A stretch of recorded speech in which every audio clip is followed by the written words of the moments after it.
Welcome back to Stray Trains.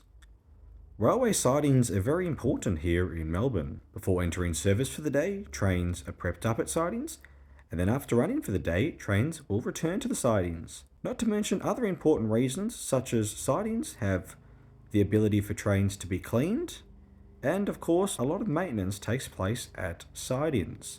So it's safe to say that railway sidings are a crucial aspect here in Melbourne.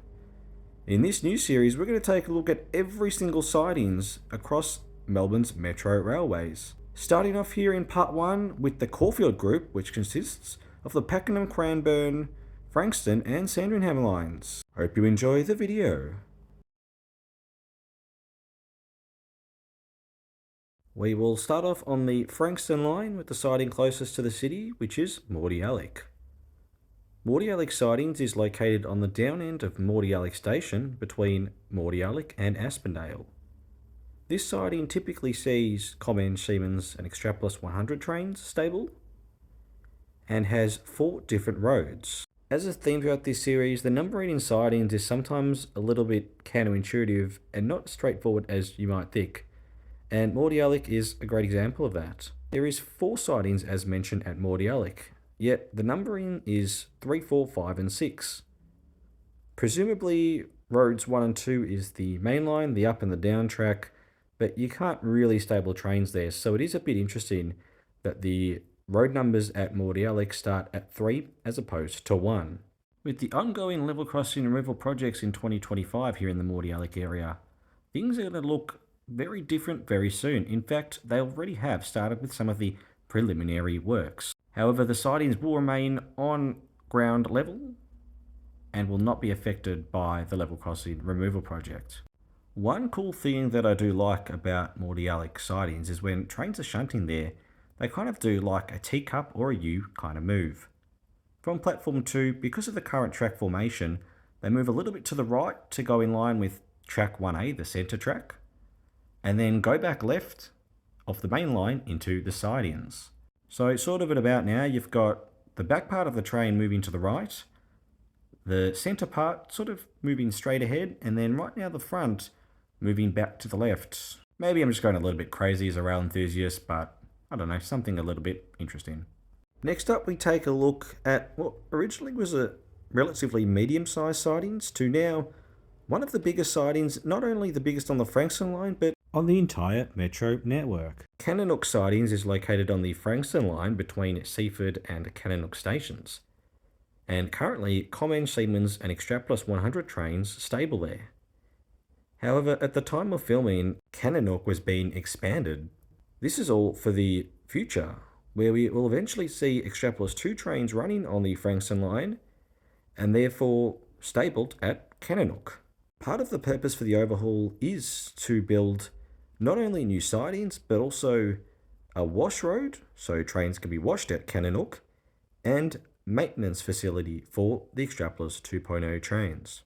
These sidings can be entered from either direction, either from the city, and then change ends and head into the sidings, or from Frankston, where the train can cross over and then enter through a special track which is located on the platform 2 side of Cannonook Station. In simple terms, this is a complex but an insane track layout. I've got no idea how many sidings there will be in total. If you know, feel free to chuck it in the comments, but from what I can see, there looks like there's going to be a lot, something to the effect of at least 15, which is a lot more than the original amount at Cannonook before it was revamped. And the final sidings, just one station down the line, is indeed Frankston Sidings. Now, silly me forgot to film properly at Frankston, but essentially Frankston Sidings are very well spread out. There are some sidings on the down end of the platform towards Stony Points, next to the platform 2-3 side, and on the up end of Frankston Station.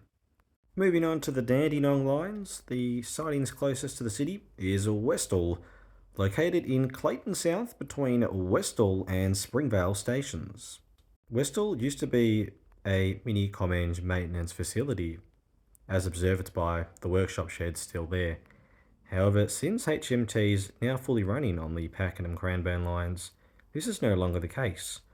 Rather, Westall is still a stabling yard for revenue trains, that is passenger trains, the HMTs that you see, but also a projects yard, which means if lucky and in the right position, you can see Comenge, Siemens, Extrapolis 100s and HMT all in the one frame. Depending on where the train has to go will affect where the train comes into the yard, as you can enter Westall from either side, but it all depends which road you want to go onto. Most roads are accessible from the down end, which is the Springvale end of the yard, so if the train is coming from the city, the train is to move slowly and then change ends before heading into the yard. In order to allow access into the yard, even during passenger service, there is a bypass track, which means even though the Extrapolis train needs to change ends, down trains towards Pakenham Cranbourne can still run. With it being rather uncommon to see any other train besides a high-capacity metro train beyond this point on the Dandenong corridor, no doubt Westall is a rather vibrant place at the moment. Dandenong has sidings located on the up end of the station. Only high-capacity metro trains stable there. Now, because there are sidings on either side of the tracks next to the up and the down track, no matter what platform a train is on at Dandenong Station, it can enter a sidings. Like we see here, from platform 3, the train can run in the up direction and stable on the sidings next to the down track. And from platforms 1 and 2, the train can also run in the up direction, like we see this HMT here, and stable on the left, near the up track. With all 3 platforms bidirectional at Dandenong Station, there is a lot of flexibility between the station and the sidings, which is great to see. Next up, the mighty Pakenham East Depot. Not to get confused with East Pakenham Station, about just over 2 kilometres down the line lies Pakenham East Depot. This is the Goliath of train depots, yards, sidings in Metro Melbourne. It is just gigantic. At a testing road, a major maintenance facility, a wash plant, and rooms for driver training, it has absolutely everything here. Not to mention probably the greatest security around the network. With the ability to stable about, 200,000 high-capacity metro trains, this place is insane. So insane that the camera just went out of focus. But if you pause just for this little frame here, before the camera said goodbye, you can just see how many roads there are, how deep this yard is. It is just quite something. Pakenham East Depot is HMT Central. Typically only does stable HCMTs, like we see here, but since it's commissioning, Comenge, Siemens and Extrapolis 100 trains have stabled. Not to mention, Extrapolis 2.0 Set 2 has made its way, which makes Pakenham East that has seen all 5 different types of Melbourne's metro current fleets. Since the level crossing removal of Cams Road, it makes for a lovely view of Cranbourne Sidings. The sidings here is 6 roads and is located on the up end of Cranbourne Station. Only high-capacity metro trains stable here. In order for the train to enter the sidings, it must depart from Cranbourne Platform 2. Here's the track layout. It is impossible to get to the sidings from Platform 1 at Cranbourne Station. And the final line we'll look at in this video in the Caulfield Group is the pleasant Sandringham Line. Starting off with the first of 2 sidings, we take a look at Brighton Beach Sidings, which are located adjacent to the station itself. Brighton Beach Sidings has only 2 roads. The leftmost track in the direction that we're facing in the sidings is the Platform 1 track. However, it is actually disused, and despite the track being there, it is impossible for a train to actually go onto the track because it is actually disconnected from the main line. The next 2 tracks, the centre one is siding A, and the rightmost track is siding B. During the day, Comenge and Siemens can be seen stable in here at Brighton Beach. However, at night, typically you will only see Siemens sets stabled there.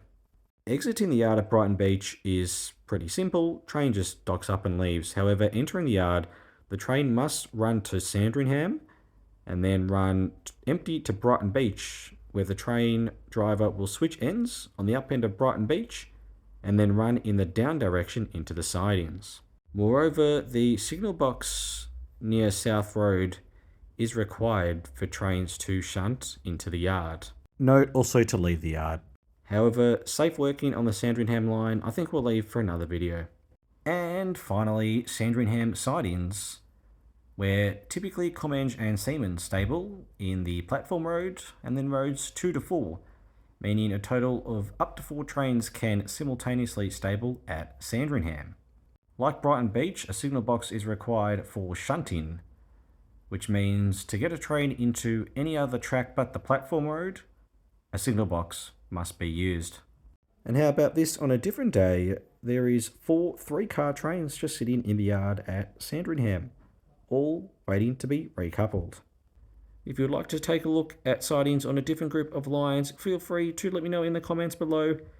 Other than that though, thank you so much for watching. Hope you've enjoyed the video and learned a thing or two about all the sidings on the Caulfield Group. And I think we'll leave it at that. Cheers.